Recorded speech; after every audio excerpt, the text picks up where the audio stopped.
निशा बहू, जरा एक गिलास पानी तो लेकर आ, गला ही सूख रहा है और मुझे दवाई भी लेनी है। भारती जी ने कमरे से आवाज लगाई, पर निशा ने सुनकर भी अनसुना कर दिया। थोड़ी देर बाद उधर से वंदना जाती हुई नजर आई। उसे देखकर भारती जी ने फिर से कहा कि उन्हें पानी चाहिए, पर वो भी शायद बाहर जा रही थी। दरवाजा बंद करके निकल गई और वो निराश होकर उसे भी देखती रह गई। भारती जी ने ठंडी आहें भरी और चुपचाप पलंग पर सो गई। तभी उन्हें उनके पति गिरधर जी ने जगाया और एक गिलास पानी का दिया और दवाई भी दे दी। अरे, आप कब आए? मेरी तो आंखें ही लग गई, मुझे पता ही नहीं चला। दरवाजा खुलने और बंद होने की भी जरा सी आहट नहीं हुई। आपने घंटी भी नहीं बजाई। एक साथ इतने सवाल। पहले पानी तो पी लो तसल्ली से। मैं कौन सा तुमसे कहीं दूर गया था? आप तो सिर्फ घूमने ही गए थे, पर मैं आपसे सदा के लिए दूर जा रही हूँ। मेरे बाद आपका ध्यान कौन रखेगा? ये बहुएं तो किसी काम की ही नहीं, एक गिलास पानी भी मांगने पर नहीं देती हैं, बस चुपचाप आकर खाना रख जाती हैं। कभी तबीयत भी नहीं पूछती। मेरी गलती है जो मैं बीमार पड़ी हूँ। इनसे इतनी भी सेवा नहीं होती। घर में नौकर हैं, बस 2 वक्त का खाना और चाय पानी भी पकड़ाया नहीं जाता है।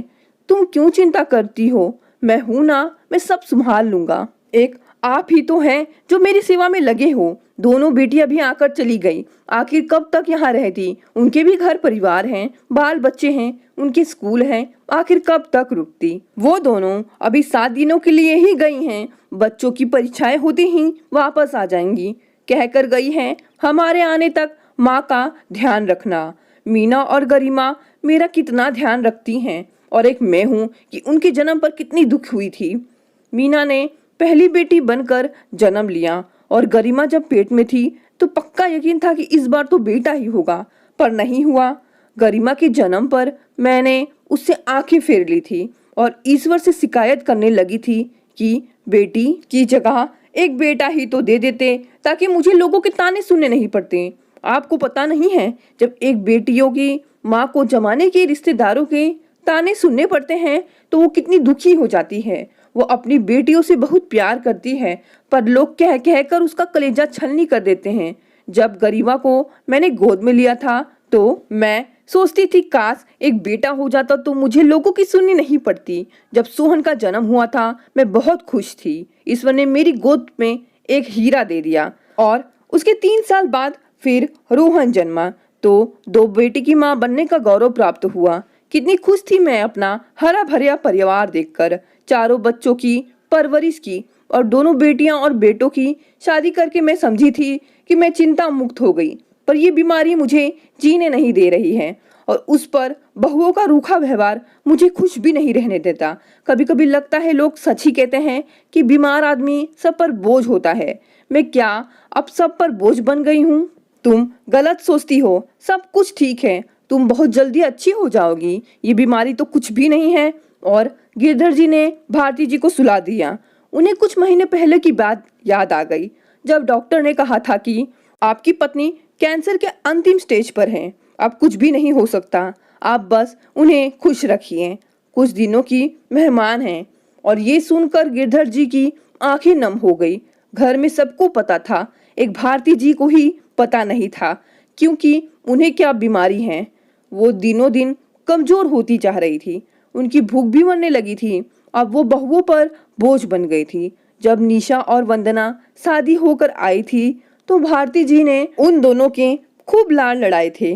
दोनों को खूब तरह तरह का खाना बनाकर खिलाया था और सिखाया भी था। दोनों पहले अपनी सास की बहुत गुणगान करती थी, उनके खाने की तारीफ कर करके तरह तरह का खाना बनाकर खिलाती थी। अचानक से उन्हें इस बीमारी ने जकड़ लिया और अब वो धीमी गति से काम करने लगी और एक दिन उन्होंने बिस्तर पकड़ लिया। दोनों बहुएं अब उन्हें खाना देती थी, पर कभी पूछती नहीं थी कि मम्मी जी आपके लिए क्या बना दूं, आपकी पसंद बता दीजिए। जब दोनों बेटियां मीना और गरिमा आती तो वो दिन भर उनके आगे पीछे होती रहती थी। अपनी बहुओं के व्यवहार से वो बहुत क्षुब्ध रहती थी। मीना और गरिमा बारी बारी से आकर माँ की सेवा करती थी और माँ के साथ घंटों बैठकर बतियाती थी। निशा और वंदना उनके पास भी नहीं फटकती थी।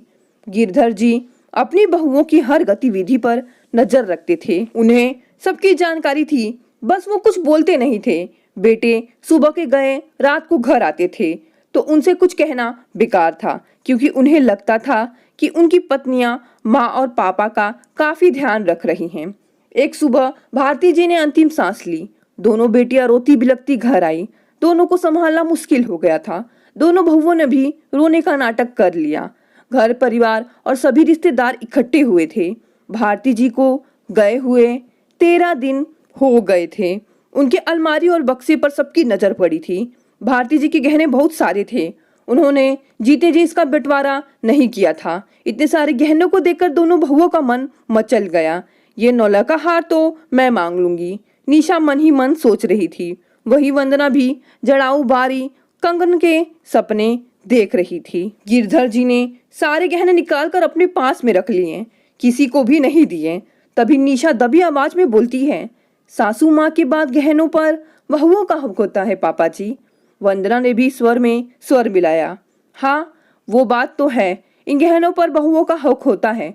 अगर वो अपना फर्ज निभाएंगी तो गहने भी तुम दोनों को मिल ही जाएंगे, पर अभी नहीं। अभी तो पूरा घर मेहमानों से भरा है। रोहन और सोहन की चाची ताई बुआ मौसी सब यहाँ पर हैं, इसलिए अभी तो ये बंटवारा नहीं हो सकता है।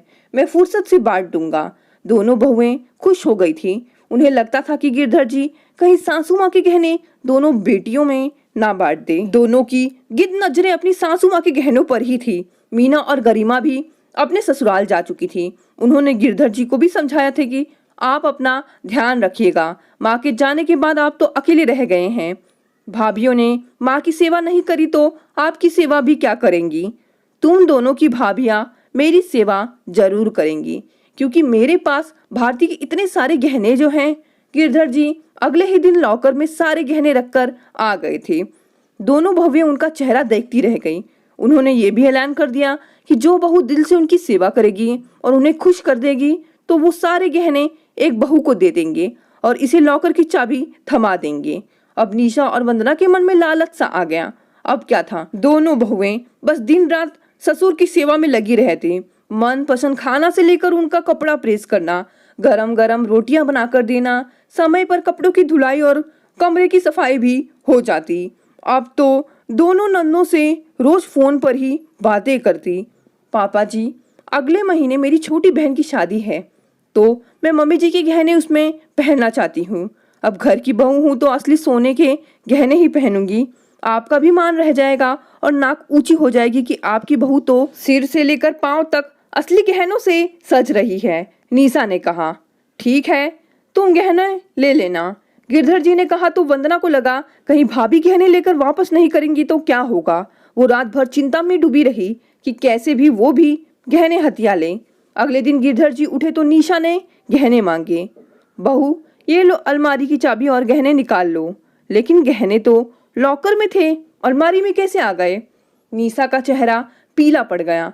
निशा ने बक्सा खोला और पहली बार वो गहने हाथ में लिए और तुरंत छोड़ दिए। वंदना को आश्चर्य हुआ। वंदना ने भी गहने छुए तो उसका चेहरा भी सफेद पड़ गया। पापा जी, ये तो नकली गहने हैं। मम्मी जी के सभी गहने नकली हैं और आपने हमें इतने महीने अंधेरे में रखा। आपने झूठ बोलकर हमसे सेवा करवाई। आपने हमें धोखा दिया है। लगता है आपने असली गहने मीना और गरिमा दीदी को दे दिए। बहू, तुम्हारी सास के पास जो असली गहने थे वो तो मोना और गरिमा की शादी में हमने बेच दिए थे। रोहन और सोहन तब बाहर पढ़ाई कर रहे थे।